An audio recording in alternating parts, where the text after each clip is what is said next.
Today we are finishing the tomatoes in our greenhouses. Mark and Toby and Roger have just been crushing it on these, and we found ways to use more of our stock by kind of tightening up some of these rows where we've staggered them, but only every second one. So there's a stagger, and then there's two space, and then there's another stagger. So because if we were to go full, then it would make it a lot harder to move in here just based on the space, but we can get away with doing that one. So in this greenhouse, we've had to plant in the beds, so we've stirrup hoed out a chunk of each bed, and the only reason we've done that is because we'll get another harvest off these beds, so it's worth it for us to do that and not just sacrifice them right away, because these will yield another 20 or 30 pounds each of these, at least for one more cut, so it's totally worth it.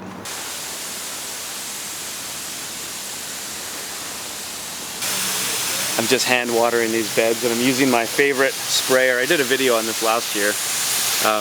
I like these because then I can stand almost in one place and just spray and change the spray. Like I can go long to the back corner over there with the single spray, and then as I come closer I can widen it out. And then if you have the dram thing on here too, you can slow it down and get a really soft spray for when you're up close to like the beds right in front of me. I can just make it nice and soft so I don't pack the bed down. Every day now? Yeah, you might as well go every day. Like for an hour or something? Yeah. So it'll go on in an hour for nice. 70 minutes. Nice.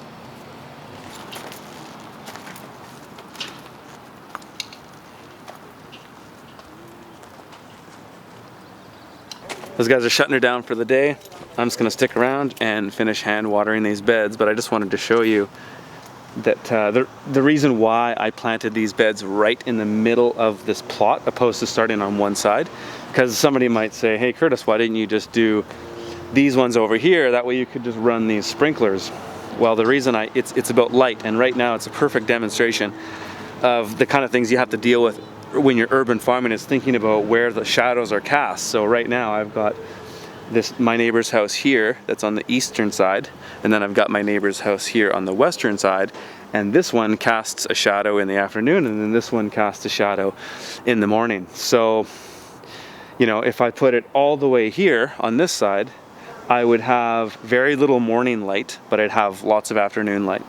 And then if I put it here, I'd have the opposite. So I find just kind of going in the middle works for now.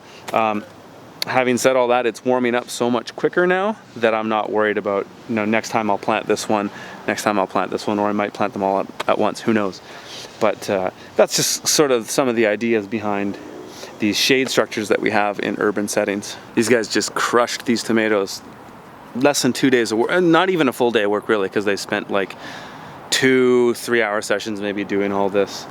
So they've got one row and about a half row here to finish, and then they're done.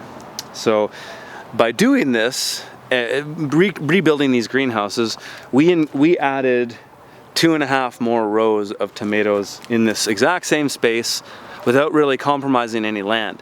This is something that I'm doing all the time on the farm, is trying to figure out ways to maximize my production by not taking on more land or more overhead. It's sort of a business idea in itself too.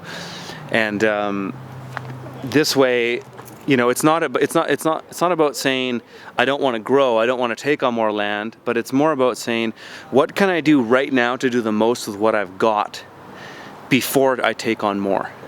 So I'm always prioritizing that before taking on more land, and that's been my modus operandi for the last 4 or 5 years on my farm, ever since I stopped having a larger farm with partners and going on my own and specializing and really like tinkering and doubling down on the things that are working and eliminating the things that aren't. This has been my strategy on the farm, and we're continuously every year finding more ways to do it. And even last year I thought, I don't know how I'm going to do it next year. I don't know what else I can add to get more production, but you find ways. This is what tinkering is all about, is sometimes ideas come just by making mistakes and experiencing, opposed to just thinking, okay, I'm going to do this thing and have this idea right away. Sometimes it's best is to jump in, figure it out, and those ideas will come to you.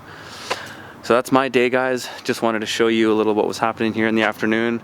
Beautiful sunny day. It's like 25 degrees right now, so I'm hoping the weather's on for the rest of the season. I'll talk to you guys later.